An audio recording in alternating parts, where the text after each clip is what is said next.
कहानी की शुरुआत में हम यांग जीसू नाम के साइंटिस्ट को देखते हैं जो अपनी मरी हुई बेटी को जिंदा करने के लिए उस पर एक्सपेरिमेंट्स कर रहा था। अपनी रिसर्च को लेकर वो इतना पागल हो चुका था कि उसने अपने असिस्टेंट तक को मार दिया था जो उसे रोकने की कोशिश कर रहा था। यांग अपनी बेटी को इंजेक्शन लगाने ही वाला था कि तभी कुछ लोग दरवाजा तोड़कर उसकी लैब में घुस जाते हैं और उसे समझाते हैं कि इस दवाई से उसकी बेटी ठीक नहीं होगी। अगर वो जिंदा हो भी गई तब भी वो पहले जैसी कभी नहीं रहेगी। यांग उन्हें कहता है कि मेरा ये फार्मूला काम करता है, मैंने खुद को भी ये इंजेक्शन लगाया है और देखो मैं तुम्हारे सामने जिंदा खड़ा हूँ। डॉक्टर जैसे ही अपनी बेटी को वैक्सीन का डोज देने जाता है, मजबूरन पुलिस को उस पर गोली चलानी पड़ती है। उन लोगों ने उसकी सारी दवाइयां अपने कब्जे में कर ली, लेकिन जैसे ही वो उसे अरेस्ट करने जा रहे थे, अचानक वहां पर एक हाई मैग्नीट्यूड का भूकंप आया और उनके पास की सारी बिल्डिंगें ताश के पत्तों की तरह ढहने लगीं। यांग जानता था कि अब वो नहीं बचने वाले, इसलिए वो बिल्डिंग गिरने से पहले अपनी बेटी को वो वैक्सीन लगाना चाहता था, पर वो ऐसा कर पाता उससे पहले ही बिल्डिंग भूकंप की चपेट में आ गई और वो सभी उसके नीचे दबकर मर गए। ये भूकंप कोई मामूली भूकंप नहीं था, इसकी वजह से पूरी दुनिया बंजर बन गई। अब लोगों के पास पीने के लिए साफ पानी नहीं था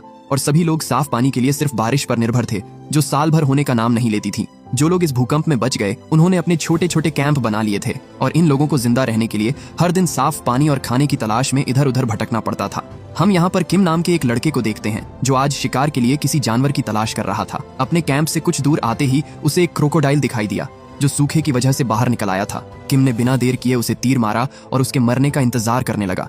जब कुछ देर बाद उस मगरमच्छ का शरीर हिलना बंद कर देता है तो उसे लगा कि वो मर चुका है। किम धीरे धीरे उसकी ओर जाता है, लेकिन जैसे ही उस मगरमच्छ को उसकी आहट महसूस हुई उसने उस पर हमला कर दिया। किम अपनी जान बचाने के लिए एक कार में जाकर छुप जाता है, पर वो मगरमच्छ उसका इतनी आसानी से पीछा नहीं छोड़ता। वो उसे खाना चाहता था, इसलिए वो कार की खिड़की तोड़कर कार के अंदर घुसने की कोशिश करता है। किम उसके मुंह का निवाला बनने ही वाला था कि तभी वहां उसका दोस्त डैनियल आ जाता है और उस मगरमच्छ की पूंछ पकड़कर उसे कार से बाहर निकालता है, जिसके बाद वो अपनी तलवार से उस मगरमच्छ का सिर काटकर उसे मार डालता है।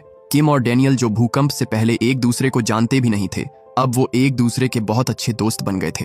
उन्हें खाने के लिए जो भी मिलता था वो उसे आपस में बांट लेते थे। इसके बाद हम हाना नाम की एक लड़की को देखते हैं जो अपनी दादी के साथ कैंप में रहती थी। जब से भूकंप आया था तब से उनकी जिंदगी काफी बदल गई थी। हाना की दादी को लगता था कि लोगों में इंसानियत अभी भी जिंदा है और ये मुश्किल वक्त जल्द ही कट जाएगा, लेकिन हाना को कभी ऐसा नहीं लगा कि सब कुछ ठीक होने वाला है, क्योंकि उसने पिछले कुछ महीनों में इंसानों को जानवर